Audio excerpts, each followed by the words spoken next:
Sawadika and good evening and welcome to Thai PBS World Tonight. I'm Nabuna. I'm Frank Kanchi. So we'll begin the program tonight with the ongoing tensions between Thailand and Cambodia. But the main issue right now is the use of landmines that were reportedly planted along the Thai-Cambodian border, which have led to the serious injuries of 3 soldiers. And that incident was on Wednesday, and that conversation has been escalating as well. So recently, Thailand has announced that they strongly oppose the use of landmines along the Thai-Cambodian border, and that has led to the serious injuries of 3 soldiers last Wednesday. So the spokesperson of Thailand's Foreign Affairs Ministry, Nikonde Phalangkoon, he said that the incident was a violation of its sovereignty and international law. And on top of that, he added that it is also a clear violation of the obligations under the Ottawa Convention or the Anti-Personnel Mine Ban Convention, of which Thailand is one of the nations that signed the convention as well. He also stated that Thailand will take action in accordance with the Anti-Personnel Landmines Convention while continuing to resolve our differences with Cambodia through existing bilateral channels. At the same time, Thailand also calls on Cambodia to cooperate on humanitarian demining efforts along the border of the 2 countries as bilaterally agreed by both prime ministers between Thailand and Cambodia.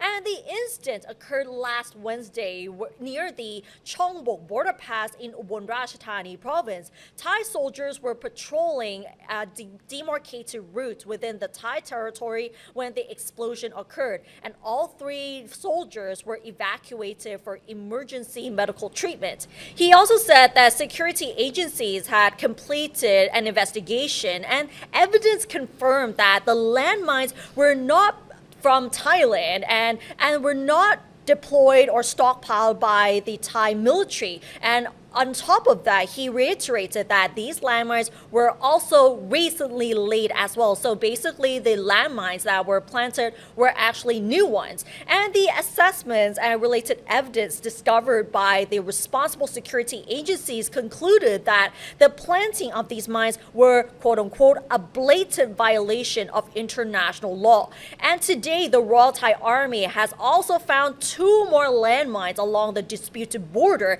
which they say is a violation of the Ottawa Convention. And this came after a group of army engineers conducted a mine clearing operation at the Chongbuk border pass yesterday to retrieve the landmines, which are thought to have been laid recently by Cambodian troops on Thai soil. And the diffused mines will be used as evidence to support a note to the United Nations to be sent by the Thai Foreign Ministry protesting Cambodia's alleged violation of the convention as well. And the commander of the 2nd Army Region, Lieutenant General Bunsin Patklang, said that hundreds more landmines are believed to have been laid in that area as well. However, Cambodia has previously denied that its troops have planted these landmines along the Thai-Cambodian border. And based on its statement issued on Friday, the Cambodian Mine Action Center claimed that the allegation by some of the Thai army officers that the landmines were planted by Cambodian troops is unfounded and has not been verified. And it also expressed its regret over the incident. And the Royal Thai Army issued a statement in response to Cambodia that the landmines were not planted by Thai troops. And just to give you a bit of an overview, the Ottawa Convention, or also known as the Anti-Personnel Mine Ban Treaty, is an international agreement that bans the use, the stockpiling, the production, and the transfer of anti-personnel landmines. And both Thailand and Cambodia are among the 165 nations that have signed and ratified the agreement since 1997. So Ned, as what you said, of course, I think drama is still unfolding at this moment. No matter since late May and until now, we thought that the drama between Cambodia and Thailand winding down a little bit, but now we're still seeing the fire at the border at this moment. And as what you said, of course, according to the international treaty, according to Thailand too, so of course Cambodia put these landmines on Thailand soil, which violates the international treaty and about actually, on Sunday, about 7,000 Thai and Cambodian tourists visited Da Mung Thong and Da Quai in Surin province on Sunday in what was seen as a show of patriotism, of course, from two countries' citizens to claim to the two temples. So it is reported that Cambodian officials also chartered several buses to take their people to the two locations, of course, to show their pride and patriotism about that area. And actually, Thailand's government, acting Prime Minister Puntham Wechachai, also say that if this goes to another level of escalation, Thailand might recall its ambassador from Phnom Penh. So to prevent the situation from deteriorating into an open armed conflict, of course, Puntham say that he has decided to send two companies of crowd control police to maintain peace and order at the area. He said that he discussed the idea of sending police to avoid any unnecessary confrontation between the Thai and Cambodian armies. So it's kind of like a buffer zone to cushion the tension between two countries. And he also said that the use of police to maintain order will demonstrate to the international community that Thailand is trying to avoid unnecessary armed confrontation. So actually we see two sides. Now, Thailand and Cambodia, we don't want to see the armed conflicts in between. We try to use police to actually to de-escalate the tension between. But Ned, we haven't seen the de-escalation coming now. Still see that tension between. The tensions are there since forever, but it has been escalating since the incident in late May, and with the recent instance involving the landmines that have been planted along the border, and that has led to the serious injuries of 3 soldiers. So it is still clear that the tensions are still going on between both countries. And if you don't look at just the landmines or what is happening on the ground, if you go on social media, whenever there are news stories about Thailand and Cambodia and the border disputes, you still see a war of words between Thai netizens and Cambodian netizens bashing at each other all along. And despite that, there have been efforts by both the Thai government and the Cambodian government trying to de-escalate the tensions, but it is still very heated, especially among people to people. Yeah, and it's a hot potato for our government too, not just Thailand's government and Cambodian government too. As what you said, in late May, we see that escalation, no matter it's the leak phone call between Petong Tan and Hun Sen, political implications to two big families, Hun Sen's family and Thaksin's family, Chinawat's family here. And now we see armed conflicts between two troops, Thailand and Cambodia. But right now, actually, we have to read between the words, because actually acting Prime Minister Puntham Wechachai also want to lower the tensions, the conflicts between. We don't want to see the conflicts escalating to any level to the border conflicts. We don't want to see that in terms of troop intervention, but now still using police to de-escalate.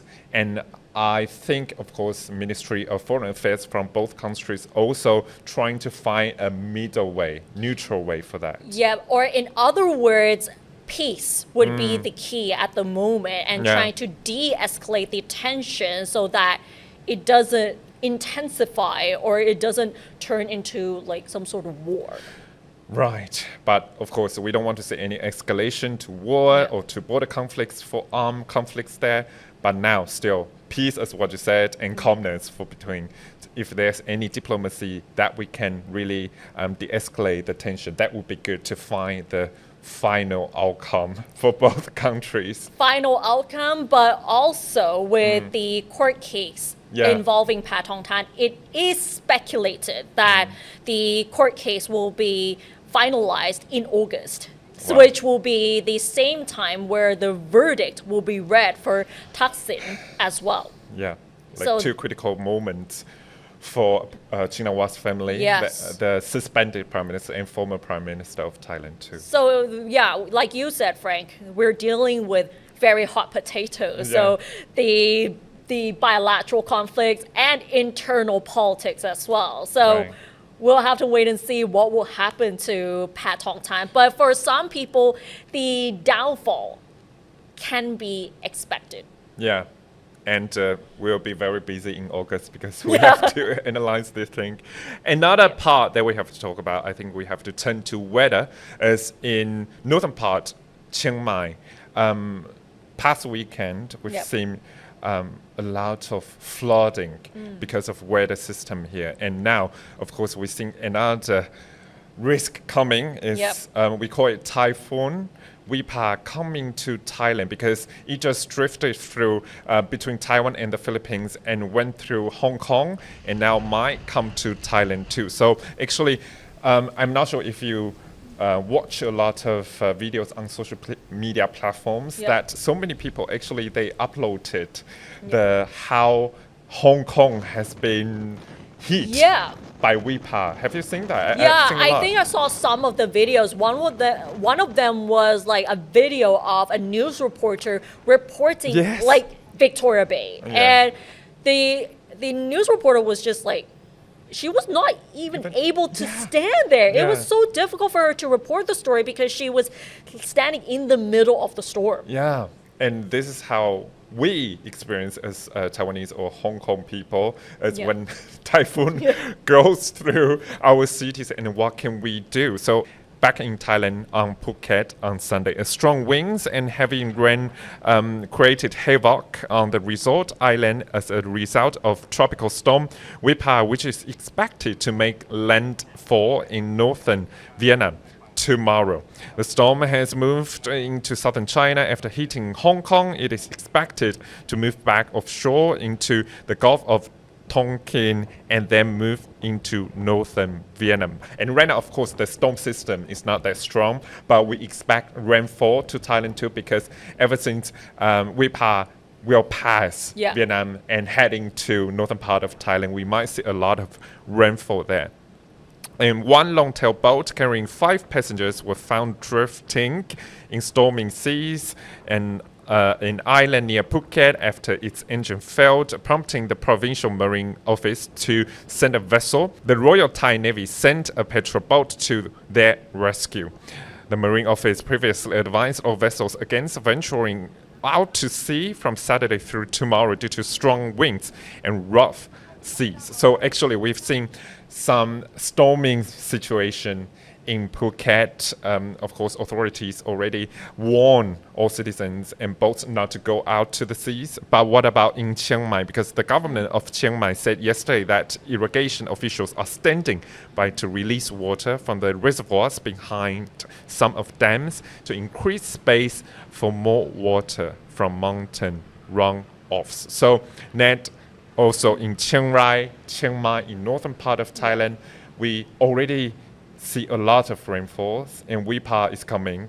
Yep, and do you remember a few months ago there was a cell broadcast test onto our phones, and it has eventually worked for those living in the northern provinces, including Chiang Mai and Chiang Rai, because there have been reports that many of the villagers managed to receive the cell broadcast messages when there was like a mudslide or even warnings like these as well. So it's working, so that means more people will be aware of what they're going to expect, whether it's heavy rainfall, flooding, mudslides, and all these kind of natural disasters. Yes, and for irrigation officials right now, of course, they have to clean all those tunnels, everything to make it work. And of course, Wipa is coming to Thailand, to northern part of Thailand. Chiang Rai and Chiang Mai will get impacted. And now, as what you said, that cell broadcast system, will that work this time? Of course, we see that the test was working. What about this time? It's not a drill now. Yeah, it's not a drill anymore, but it did work in the northern provinces where they are affected by the heavy storms as well. But then what about people in Bangkok? But even though the typhoon will pass through the northern parts of Thailand, but people here in Bangkok, we cannot be too complacent because we can still expect heavy rainfall in the coming days as well. Yeah, in central part of Thailand too, so people have to be very cautious in coming days. Okay, now let's move on to the story. So Frank, what would be your biggest concern right now? Is it your income, your rent, your job? What is most concerning for you at the moment? I think it's job, because we have seen a lot of economic uncertainties on the ground right now, especially media, Ned. Yeah.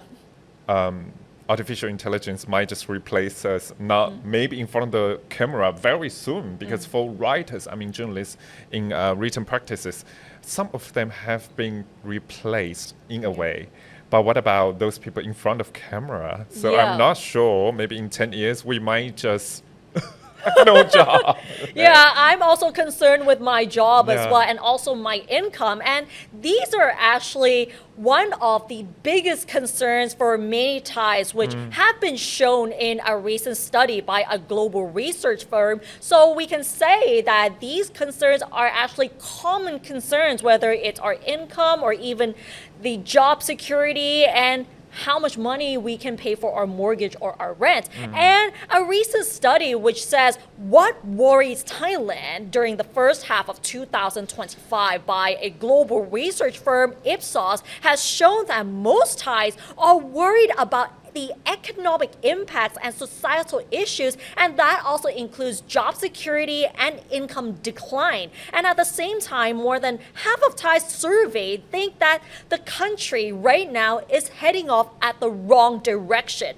And the top worries for Thais, according to the study, are many people are most worried about the financial and political corruption, and that got 46% of all of the votes, followed by poverty and social inequality and unemployment. While the top concern for the world is inflation, crime and violence, and unemployment.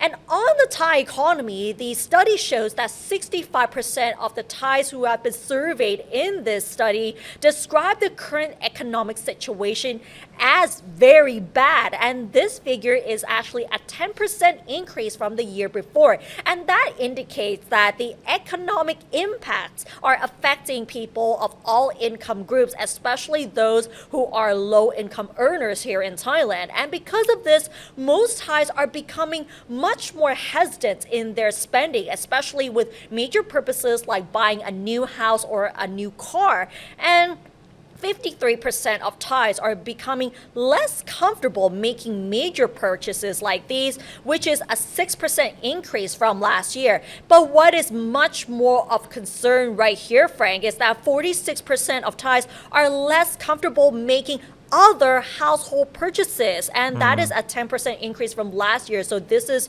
very concerning at the moment. And most Thais surveyed also believe that their daily expenses in the next 6 months will also increase, whether it's their fuel costs, the utilities, household and food shopping, and even mortgage and their rent as well. And with the sluggish economic situation, more Thais are worried that they will lose their jobs, and some of whom have already encountered someone that they know who have lost their jobs already. The same study shows that 59% of Thais know someone who has lost their jobs in the past 6 months, while 28% of those surveyed are deeply concerned that they might lose their jobs themselves. And concerns for job security and the ability to make investments have increased significantly compared to last year. 48% of the Thais surveyed are less confident about their job security, not just for themselves, but also for their families and other people that they know.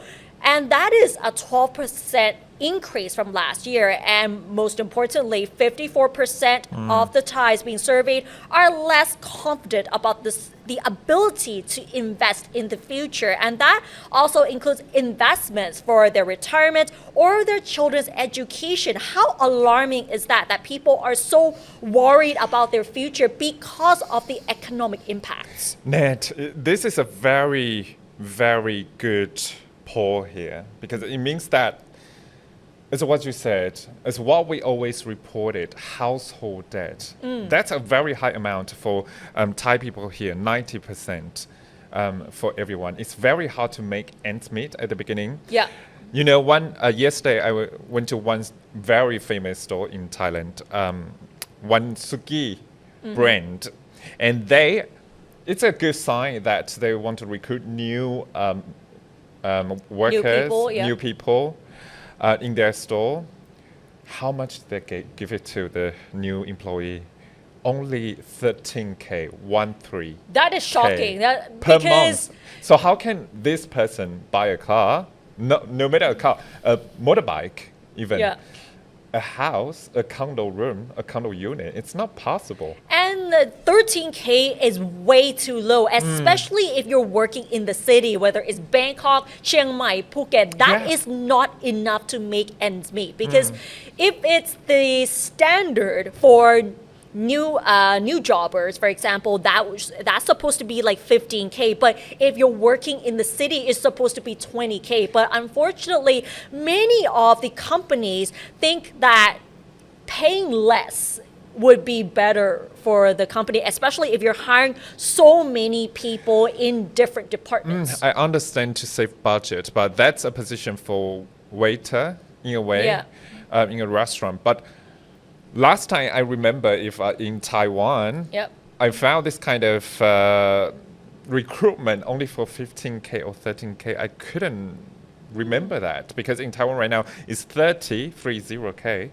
for this kind of job. But in Thailand, that branch that I went is in Chadukchak.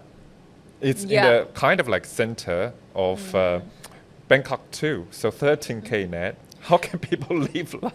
I don't think I could live off 13K because considering the expenses, like whether it's your rent, your food shopping, the water bills, electricity bills, and everything. How can we live?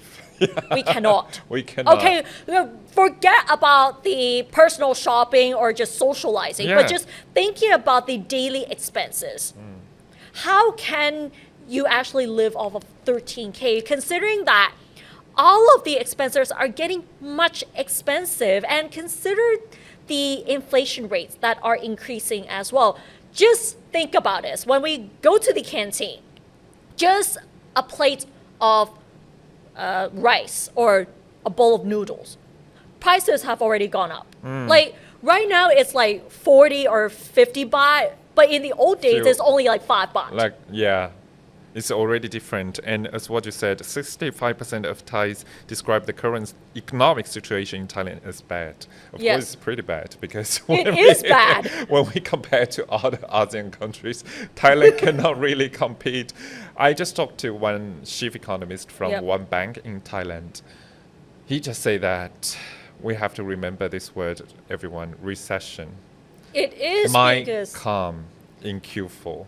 Well, for Thailand. I think recession is already expected. And thinking about the Trump tariffs and the sluggish economy and many other things, I think the Thai government needs to look at this right now because okay, people might say that the NIDA polls and the Suantusit polls is just an opinion poll, but this one is pretty valid because it actually reflects the economic situation and how many people are actually suffering from the impacts as well. Before we end, I think the customer confidence, investor confidence right now are going down. Yes. So what the government can do right now, the acting Prime Minister Puntham Vichayachai, is not just about the political chaos with Cambodia, it's also economic uncertainty in Thailand too. How to really boost it. Yes, finance minister and the commerce minister has to do their job as well. All right, and that's all for this edition of Thai PBS World Tonight. Join us every Monday and Tuesday at 6 p.m. on Thai PBS World's Facebook and YouTube Live. And don't forget to follow us on social media and our website, thaipbsworld.com, for all the latest stories and analyses about Thailand. Thanks for watching, and we'll see you tomorrow. สวัสดีค่ะ สวัสดีครับ